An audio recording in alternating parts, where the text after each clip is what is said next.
자, 그럼 본격적으로 오늘의 이슈였죠.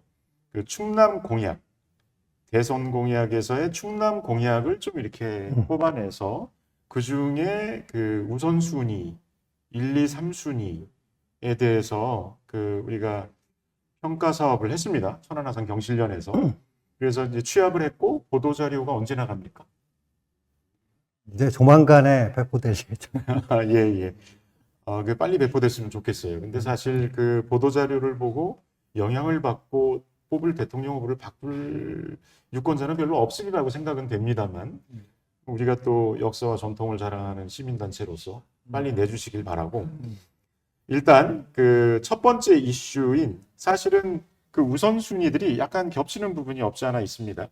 그 혁신도시와 지방분권 관련해서 그 이재명 후보와 김문수 후보가 아주 좋은 얘기들을 하고 있습니다. 충남 도민들이 혹할 만한 이야기들을 하고 있는데 이 부분 관련해서 이제 본격적인 토론이니까 좀 더 자세하고 구체적으로 말씀해 주셔도 됩니다. 예, 말씀해 주시죠. 제가 먼저 예, 해주세요. 그 대통령 후보 충남 공약을 평가하는 실무 작업을 했기 때문에 좀 말씀을 먼저 운을 띄우는 게 좋을 것 같아요. 이번 선거는 조기 대선으로 되어 있다 보니까 아마 양 진영에서 공약을 좀 체계적으로 정리하고 배포하는데 물리적 시간이 부족했던 모양입니다. 그래서 저희가 지적하고 싶은 것은 공약이 너무 늦게 나왔다. 이 충남 공약 같은 지역 공약들도 거의 15일 전후에 해서 5월 15일 전후에서 배포가 됐기 때문에 저희가 그걸 보고 공약을 평가하는데 좀 어려움이 있었다. 그래서 이 조기 대선이 생기게 된 이 사회 대개혁을 위한 우리 일반 시민들의 염원이 사실은 이념이나 구호로 담아내는 것이 아니라 정책과 사업으로 담아내야 되는 것인데 그것이 매우 부족했다. 이렇게 좀 혹한 평가를 주면서 전체적으로 충남 공약은 이재명 후보는 한 13개 정도 카테고리에 넣어서 저희가 대략적으로 예산을 뽑으니까 한 11조 정도 예산이 되는 것. 그다음에 김문수 후보는 좀 공약이 늦게 나왔습니다만 한 40여 개 공약에 62조 정도 예산이 소요되는 것으로 되어져 있고 저희가 궁금해서 보니까 지난 대선 또 지방선거 그다음에 총선에서 나왔던 공약들이 재탕 삼탕 돼서 계속 나오고 있다. 이런 또 좀 평가를 할 수가 있겠습니다. 그래서 물론 뭐 두 후보가 차이 나는 공약도 있습니다만은 크게 양 후보가 전체적인 그 흐름에 있어서는 크게 다르지 않고 또 충남 민심을 사로잡을 충격적인 또 어떤 그런 공약은 제시되지 못했다. 지금 이렇게 볼 주제가 수가 있겠습니다. 혁신도시와 지방분권. 네. 그래서 입니다. 전체적으로 이제 한번 전체적인 걸 설명을 말씀해 드렸고요. 주셨는데, 예. 예, 저도 뭐 간단히 시작하기에 앞서 전체적인 거 말씀드리면 늦게 공약이 나왔다겠지 않습니까? 대선이 급하게 진행되는 건 맞지만 정당의 그 기본 책무는 뭡니까? 시민들과 계속 소통하면서 정책을 개발하고 수집하고 정리하는 게 정당의 기본 임무입니다. 산하연구소도 다 네. 있죠. 예. 저희가 평소에 밥을 안 먹습니까? 저희가 평소에 식사를 하듯이 정당은 평소에 정책과 친해져야 되고 항상 준비되어 있어야 되거든요. 계엄 이후에 6개월 지났는데 아직도 준비가 안 됐다? 그건 말이 안 되는 거지 않습니까? 그 다음에 이 대선이라는 무대는요, 지역의 공약을 본격적으로 추진할 수 있는 아주 좋은 기회입니다. 아주 좋은 기회인데, 양당이 그 정책 공약이 한쪽은 충남도에서 제공한 걸 그대로 베낀 흔적이 있고. 김문수 후보라고 김문수. 말해도 됩니다. 말씀하시면 됩니다. 그게 굉장히 좀 실망스럽고, 또 민주당도 과거에 있는 정책을 재탕하는 게 많습니다. 물론 정책은 항상 세울 수는 없어요. 모든 정책을 새 걸로만 할 수는 없지 않습니까? 과거에 한 것도 해결이 안 되거나 중요한 것은 계속 반복해야 되는 건 맞는데 그럼에도 불구하고 새 이슈, 새 비전을 줄 수 있는 정책 공약이 많이 부족한 것 같습니다. 사실 저도 이제 평가에 참여했던 한 사람으로서 느꼈던 것은 그 굉장히 큰 예산이 들어가는 그러니까 토목 건축 관련된 엄청난 예산이 들어가는 쪽이 김문수 후보 쪽이었고요. 그리고 사실 그 민주당 이재명 후보의 공약은 조금 빈약하다고 느꼈습니다. 빈약하고 좀 덜 세세하고 좀 빠진 것들도 있어 보이고. 하지만 사실 아쉬운 것은 공약집이 너무 늦게 나오는 바람에 세세한 것들을 평가하지 못했다는 점에서 아마도 그 부족했던 부분들은 많이 채워져 있을 거라고 생각을 합니다. 일단 그 전체적으로 볼 때 제 개인적인 생각은 많은 그 사회 간접 자본 관련된 거에 투자가 필요한 것인가를 기준으로 놓고 볼 때 저는 사실 그렇게 바람직하지 않은 방향 아닌가. 많은 토목공사라든지 건축공사에 돈을 투입하는 것보다는 젊은 세대 교육 그리고 육아 관련된 부분에 훨씬 더 많은 그런 예산이 투입되면 좋겠다라는 생각이 듭니다. 지금 사실 세부적인 부분에 대해서는 말씀을 안 해주셨는데요. 그 혁신도시와 지방분권입니다. 그 부분에 대한 그 약간 디테일한 부분을 언급을 해주시면 좋겠습니다. 먼저 말씀하시죠. 네, 말씀해 주시죠. 저희 혁신도시, 우리 내포신도시가 충남도청에 이전한 지 벌써 10년이 훨씬 지났고, 또 개발 목표 연도가 24년도였으니까 벌써 1년이 지나가고 있습니다. 예, 당시에 신도시 목표 인원이 10만 명이었는데, 제가 여기 오기 전에 수용 인원을 보니까 4만 명이 좀 넘습니다. 그러니까 목표 인원의 50%가 차지하는 그런 신도시 계획이라고 할 수가 있고, 또 지방 수도권의 행정기관이나 공공기관, 공기업을 이전하는 혁신도시 사업에 혁신도시로 지정된 것도 4년이 지나가고 있는데, 눈에 띌 만한 공공기관이나 혁신기관들이 들어오지 않아서 사실은 내포 신도시가 지금 제대로 기능하고 있느냐, 일단 그거에 대한 문제 제기부터 그럼 시작하고 그 공약에 대한 평가를 해야 될 것 그러면 같습니다. 문제 제기는 제가 이제 충남 도시자 같은 경우도 이제 국민의힘 출신이고 지금 현재 충남에서는 지방 의회를 다수석 차지하고 있는 것도 아마도 국민의힘이 많을 것으로 저는 알고 있는데 그러면은 그 책임을 물어야 될 그 정당은 국민의힘이 됩니까? 민주당이 됩니까? 책임을 누구한테 묻느냐라는 것이 중요한 것이나 그 이전에는 민주당이 다수당이고 도지사였으니까요. 그 누가 잘못이 아니라 쭉 이 혁신도시를 했으면 그에 해당하는 기관이 이전해야 와야 되는데 그런 플랜을 가지고 있고 또 적극적으로 노력을 하고 또 중앙정부에서도 거기에 대한 어떤 지원이 있어야 되는데 그런 것을 받아내지 못하고 있다. 그런 말씀을 드리는 겁니다. 그 문제의 근원적인 이유는 저는 세종시에 있다고 봅니다. 충남의 혁신도시가 활성화되지 못한 이유는 세종시 이슈에 묻혀 있었거든요. 제2차 공공기관 이전에 대한 계획도 금년 10월 돼야 1차 공공기관 이전에 대한 평가가 나온 이후에 그 플랜이 지금 나올 예정에 있으니 이것도 막막하거든요. 그래서 지금 특히 이번 대선에서는 세종시 행정수도 이슈하고 맞물려 있기 때문에 이건 양당이 힘을 합쳐야 될 부분입니다. 한 체육관에서 보세요. 헤비급 게임하고 플라이급 게임이 동시에 진행되고 있다. 관중을 어디서 봅니까? 헤비급 게임을 볼 게 아닙니다. 그렇겠죠. 예. 그래서 세종시 행정수도 이슈가 커질 때 충남은 또다시 역차별을 받을 가능성이 굉장히 높습니다. 다시 이야기하지만 구체적인 공공기관 유치할 목록을 작성을 하고 양당이 힘을 합쳐야 될 때 그렇게 봅니다. 예. 일단 뭐 제 생각도 그렇습니다. 내포 신도시 같은 경우는 실제 가보게 되면 과연 여기서 이사 와서 뭐 공무원이 됐던 어떤 큰 회사의 뭐 직원이 됐던 살려고 할까라고 생각을 해보면 대도시로서 갖춰지지 않은 부분들이 너무 많습니다. 너무 많아서 저는 사실 그럴 만한 도시로서의 기능을 수행할 수 있도록 문화적인 부분, 교육적인 부분 그런 것들이 같이 갖춰줘야 된다고 생각을 합니다. 물론 그런 공약들이 지금 뭐 이리저리 들어가 있습니다. 김문수 후보의 공약이 좀 더 구체적으로 보이긴 합니다. 그거는 아마도 현직 도지사나 이런 분들이 지금 그 관련된 과제에 대한 것들을 이 대선에 공약으로 채택을 하는 게 있었지 않나라는 개인적인 생각을 합니다. 뭐 특별히 더 언급해 주실 내용이 있으신지요? 뭐 디테일해도 좋습니다. 네, 하여튼 충남 혁신도시가 잘 돼야 된다.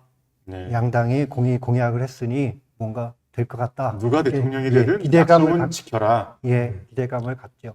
다들 뭐 좋은 얘기들이 써 있어서 특별히 그 세세한 이슈는 그 끌어올릴 게 없어 보입니다.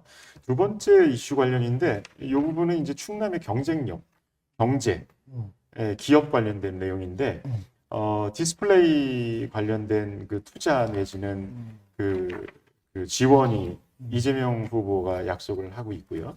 그리고 베이밸리, 그러니까 그 실리콘밸리처럼 충남을 그 굉장히 그 이제 거대한 기술 단지로서의 역할을 하게 하겠다. 뭐 대덕을 포함해서 그런 투자를 하겠다는 게 이제 김문수 후보의 공약으로 돼 있습니다. 근데 이 부분은 저도 이제 평가한 사람 입장에서 본다면 웨어러블 디스플레이나 앞으로 가야 될 기술이나 또 많이 있습니다. 그 LG 디스플레이가 파주에 있죠 아마. 그리고 이제 삼성 디스플레이가 천안에 있습니다. 근데 두 기업 다 세계 기술을 선도하고 있는 뭐 오 박사님께서 말씀해 주셨던 격차 기술을 가지고 있는 분야인데 굉장히 좁혀져 있다라고 평가를 받는 분야이기도 하고. 그래서 저는 이 부분이 충남의 빅테크의 성공을 그러니까 과실을 가져오게 될 그런 되게 중요한 부분이라고 생각을 합니다. 어떻게 하면은 이 부분을 그리고 어떻게 비교해서 어느 쪽이 더 현실 가능성인지 실현 가능성이 있는지에 대해서 코멘트를 한번 해주세요. 경제 관련된 공약 비교는 민주당은 디스플레이를 초점으로 해서 보면 될 것 같고 국민의힘은 베이밸리, 메가시티 이 정도가 비교가 되는 것 같습니다. 먼저 디스플레이 산업을 집중시키겠다. 이건 특정화시킨 점에 대해서 높이 평가합니다. 특히 디스플레이가 중국과의 초격차가 좁혀지고 있고 언제 역전돼도 이상하지 않을 만큼 상황이 긴박하고 경쟁이 치열한 상황입니다. 그럼에도 불구하고 디스플레이는 TV 외에도 자동차, 모든 전자기기의 디스플레이가 굉장히 다양하게 쓰여지고 있고 최근에는 웨어러블 또는 뭐 롤러블 등 아니면 뭐 OLED, QLED 등 초기술을 자랑하는 디스플레이 기술이 좀 경쟁이 치열하거든요. 여기에 상관학 모든 연합체가 힘을 합쳐서 클러스터를 구성해서 진행한다는 건 굉장히 의미 있는 일이 공약이 아닌가. 이재명 대표의 민주당의 공약이고요. 베이밸리도 황해권 경제 구역에 대한 다시 추진하는 뭐 그런 상황도 보여지는데요. 이것도 이 지역의 서해 경제권에 대한 굉장히 미래지향적인 공약이라고 평가가 됩니다. 다만 여기에서는 경기도와의 관계 설정, 협업이 되게 중요합니다. 이게 협조가 되지 않으면 반도 안 되는 상황으로 전락할 수도 있습니다. 그래서 귀향에 이걸 공약으로 삼았다면 대선이기 때문에 경기도와의 더 크게는 중앙정부와의 관계를 잘 공고해 나가면서 추진했으면 좋은 성과가 있지 않을까 기대합니다. 저는 사실 지금 이제 말씀해 주신 것을 토대로 생각을 해보면 그 외교 분야와 연결을 시켜서 생각한다면 그 김문수 후보의 그 외교 안보 정책과는 좀 약간 반하는 것이 아닌가. 그러니까 예를 들면 그 평택항 당진항은 중국과의 교역이 또 되게 중요한 부분이 있고 그 황해 경제권이라든지 하는 그런 개념 자체도 그러니까 서해가 발전하기 위한 그런 부분에 있어서는 대중국 그 외교 설정을 어떻게 하는 것인가가 사실은 저는 좀 약간 그 김문수 후보에 대한 공약이 민주당의 이전 스탠스나 이전 정부 그리고 현재의 어떤 그런 외교 안보 정책과 약간 반한다라고 생각하는 부분이 있습니다. 뭐 그거는 제 개인적인 생각이니까 예 어떻게 생각하시는지. 말씀하신 이재명 후보가 공약한 디스플레이 산업 메카로 육성하겠다. 우리 천안 아산 지역에 해당하는 사업이라고 볼 수가 있는데, 사실은 공약 자체가 굉장히 빈약합니다. 혁신공정 플랫폼 같은 것은 이미 예산이 배정돼서 있는 사업이고요.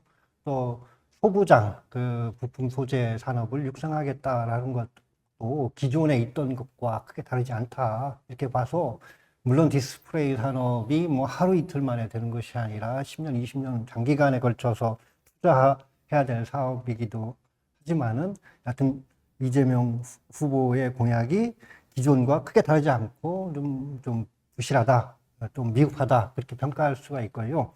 베이밸리 공약 같은 경우에는 이것은 이제 김태움 지사의 공약이고 이것이 계속 이제 김문수 후보의 공약으로도 옮겨왔는데 그 내용 면에서는 다양하게 거기에 미래 산업과 포함시켜서 굉장히 이제 범위를 크게 묶어서 단순하게 아산만 뿐만 아니라 서해안까지 확장되는 컨셉으로 잡았더라고요. 그래서 하여튼 꿈은 거대하지만은 그게 실현 가능성이 있겠느냐, 지금 어디까지 와 있느냐 이런 거에서 대부분 이제 의문 부호가 좀 있는 상태이다 이렇게 평가할 수가 있겠습니다. 네. 뭐 하고 싶은 얘기는 많지만 하나만 더. 예, 네. 예, 말씀하시죠. 예. 베이밸리 큰 공약 속에 아산만 친수 공간 조성이라는 공약도 있습니다.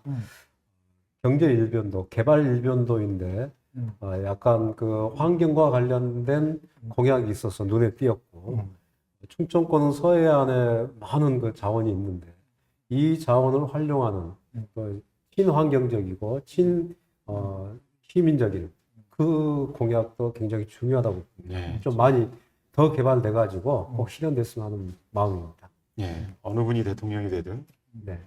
실현되면은 다 충남도에는 도움이 된다고 생각을 합니다. 민자 유치가 되는 것이 이 사업의 성공 키워드인데 네. 얼마큼 진전되어 있는지 그런 거에 대해서는 우리가 뭐 예. 판단을 못 해봤습니다. 자, 그 마지막 공약 비교를 해볼 텐데요. 마지막 이슈는 에너지 전환 공약 비교입니다. 그러니까 서해안 에너지 벨트 관련된 그 후보의 공약을 비교 평가해 주시기 바랍니다. 예. 제가 먼저 운을 떼면은요. 예. 일단 우리 충남에서 산업적으로 보면은 산업이 전환되는 세 영역의 산업이 있다고 볼 수가 있습니다. 하나는 퇴장하고 있는 산업, 이를테면 석탄이나 내연기관, 석탄 화력 발전소라든지, 그쵸, 예, 기존의 이제 자동차 산업. 예. 그 다음에 변신을 꾀해야 될 사업들이 있습니다. 철강이라든가 석유화학 같은 경우. 그 다음에 이제 앞으로 성장을 해야 되고 범위가 무궁무진한 사업들이 신재생 에너지라든가 에너지 효율을 극대화한 사업이라든가 크게 또 말씀해 기후 변화에 예. 대응하는 모빌리티 산업 같은 경우는 이게 어느 지역에 고착화되어 있는 것이 아니라서 우리가 또 선점을 해서 우리 충남 발전의 어떤 원동력으로 삼을 성장 동력으로 삼을 수 있는 사업인데 요 내용이 다 포함된 것이 저는 세 번째 이재명 후보의 그 석탄 발전소 폐지하고 특별법을 만들겠다는 그 내용하고 또 김문수 후보가 한 에너지 산업 벨트를 조성하겠다는 것이 뭐 같은 맥락에서 보이는 거죠. 이를테면 퇴장 산업인 석탄이나 석탄 산업이 이제 퇴장하고 지금 현재 56개의 충남에 석탄 발전소가 있는데 이것이 33년까지인가요? 40몇 개가 이제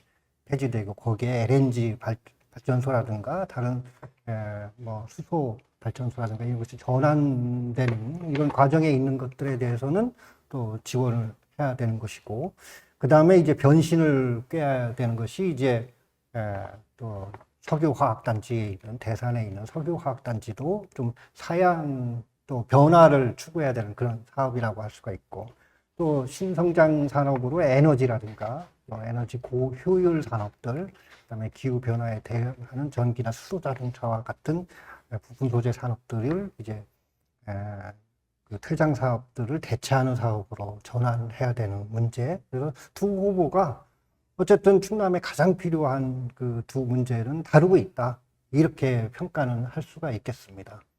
그러나 구체적이고 또 실행 가능한 예산 배정이라든가 이런 거에 대해서는 여전히 좀, 예. 좀, 구체성이 좀 많이 떨어진다. 이렇게 평가할 수가 저는 있겠습니다. 사실 전문가가 아닌 입장에서 음. 그 당진이란 시와 보령이라든지 음. 그런 시들의 구성원들, 시민들이 음. 이제 뭐 예를 들어서 그쪽 지금 말씀하신 음. 앞으로 바뀌어야 될 사업 분야에 종사하는 사람들의 고용 승계라든지 그런 노동 전환이 잘 이루어지기 위해서는 사실 기금도 필요하고 그리고 뭐 친환경 발전 내지는 에너지 전환이 어떻게 보면은 인력이 그렇게 많이 필요로 하는 분야가 아니라서 사실 그런 부분이 되게 걱정이 됩니다. 그래서 그쪽 지역들은 인구 유출은 뭐 자영업자도 굉장히 타격을 입을 테고 부동산도 굉장히 타격을 입을 테고 결국은 부익부 빈익빈처럼 충남이 천안아산 같이 이제 많은 기업들을 유치하고 있는 뭐 그런 그리고 또 세종시도 있고 그런 연계성이 이렇게 활발하게 이루어지는 지역은 괜찮은데 서해안이 사실 되게 걱정되는 건 사실입니다. 그런 부분도 좀 그 양당 후보가 체크를 해서 공약에 넣어줬으면 좋을 텐데 그런 게 좀 빈약했다라고 생각을 하는데 오 박사님은 어떻게 네. 생각하시는지? 양당이 공이 서해안 지역에 있는 석탄 화력발전소 폐지 특별법 공약을 하고 있는 건 굉장히 고무적인 내용입니다. 양승조 전임 지사 있을 때 화력발전소 조기 폐쇄했던 경험이 있거든요. 이건 충남도뿐만 아니라 미세먼지 탄소 절감 차원에서 조기 폐쇄는 피할 수 없는 공약인 것 같습니다. 당연히 추진돼야 되고요. 그 전제 밑바닥에는 RE100하고 CF100이 또 깔렸는데 그 양 정책의 차이는 정도의 차이만 있을 뿐이지 대안으로 존재하고 있지 않습니까? 그렇습니다. 예. 네. 그래서 화력발전소 조기 폐쇄를 조속히 추진하는 게 필요하고 아까 사회자님, 황 박사님 말씀하셨지만 정의로운 이행에 따른 준비도 해야 되겠다. 결국 이걸 보면 부작용을 최소화하겠다는 뜻이지 않습니까? 부작용을 최소화한다는 의미는 결국 전환 시점에 어쩌면 재발전의 모멘텀을 갖는 또 정반대 해석도 가능하거든요. 기회일 수도 있거든요. 맞습니다. 이게 대선이 이 기회란 말이죠. 예, 대선 공약에 이게 명실상부하게 올라가 있을 때 이건 추진력이 크게 발휘될 수가 있거든요. 그래서 이 공약이 그런 방향으로 좀 진행이 됐으면 좋겠다는 생각이 들고요. 국민의힘에서는 이제 CCUS, 탄소 포집, 활용, 저장, 뭐 컬렉션, 유스, 스토리지 뭐 이 약자인 것 같은데 뭐 이걸 허브 터미널 조성하겠다. 이와 같이 공약을 좀 명쾌하게 정의해서 추진하는 것도 좋은 방안이라고 생각합니다. 그런 면에서 보면 우리가 서두에 말씀드렸지만은 충남 도지 충청남도의 예산 그 사업 제안이 그대로 이제 대통령 후보 공약으로 채택된 김문수 후보가 좀 구체성은 있다 이렇게 냉혹하게 평가할 수가 있고 다만 말씀하신 특별법이 조속히 제정돼서 그 안에는 정의로운 전환과 관련된 내용은 또 이주해서 그 지역에 대한 지원에 대한 폭넓은 지원책에 대한 것도 포함되어 있고 이런 것이 이제 양당에서 뭐 공약을 했으니까 뭐 우리 지역 주민의 염원이 좀 해소될 수 있도록 해줬으면 좋겠습니다. 대통령님들이. 그 부족한 가운데 그래도 평가하는 시간을 가져봤고요. 그리고 저희들이 그 대통령 공약 평가에 있어서 그 낸 의견들이나 되도록이면 이제 중립적인 입장에서 평가를 하려고 노력을 했습니다. 그래서 이런 부분들이 그 오늘과 내일 6월 3일 날 선거에 도움이 선택을 하는데 도움이 됐으면 하는 바람이 있습니다. 마지막으로 한 말씀씩만 간단하게 해주시고 네. 이 시간을 마무리하도록 하겠습니다. 공약은 어떻게 보면 비슷하기도 하고 일반인이 봤을 때 그 차이점을 느끼기가 쉽지 않습니다. 저도 이번에 경실련에서 공약 비교 평가 검증을 참여하면서 다시 한번 깊이 있게 볼 수 있는 기회가 있어서 아주 좋았고요. 일반 시민들도 그런 관점에서 공약을 유심히 보면 차이점이 보이거든요. 그걸 보고 투표했으면 좋겠다는 생각이 들고요. 더 간절한 마음은 보수와 진보가 더 가까워지려고 노력을 해야지 네. 더 멀어지려고 네. 싸움만 하는 것은 국가적으로 좋지 않습니다. 바람직하지 않습니다. 좀 더 가까워질 수 있는 대선이 되고 축제가 되는 대선이 됐으면 합니다. 통합 키워드네요. 네. 네. 예, 간단하게 말씀해 주시죠. 이번 선거가 왜 일어났는지 그 근본적인 이유는 서두에서도 말씀드렸지만은 위헌적 위법적 계엄 선포에 따른 탄핵으로 생긴 조기 선거여서 양당의 전선이 명확하게 구분되는 선거여서 사실은 정책이 끼어들 여지가 않습니다. 그러나 공명선거가 되고 정책선거가 되기 위해서는 유권자 한 분 한 분이 꼼꼼하게 또 세밀하게 공약을 비교평가하셔서 그래도 좋은 후보, 그나마 나한테 이득이 되는 후보를 선택하기를 간곡히 부탁드립니다. 오늘 사전 선거가 있는 내일까지 있는 날인데 꼭 투표하시기 바랍니다. 좋은 시간이 된 것 같습니다. 사실 불과 10년 전만 하더라도 이런 공약 평가를 하다 보면 선진국의 예를 가져다가 얘기를 하거나 그랬습니다만 이제는 우리가 거의 최전선에 있지 않나. 정치적인 면에서도 그렇고 우리가 나아가는 길이 곧 전 세계가 본받을 수 있는 길이 될 수도 있는 통합 문제 말씀해 주셨는데 그 부분도 정말 저는 공감을 합니다. 그래서 이번 대선 이후에 같이 정치적인 이견을 가지고 있는 사람들조차도 한 목표를 향해서 달려가는 대한민국이 됐으면 하는 바람을 갖고 있습니다. 로컬 이슈는 계속됩니다. 다음 시간에 뵙도록 하겠습니다. 저는 황인준이었습니다. 네, 고생하셨습니다. 예, 고생하셨습니다. 수고하셨습니다. 네.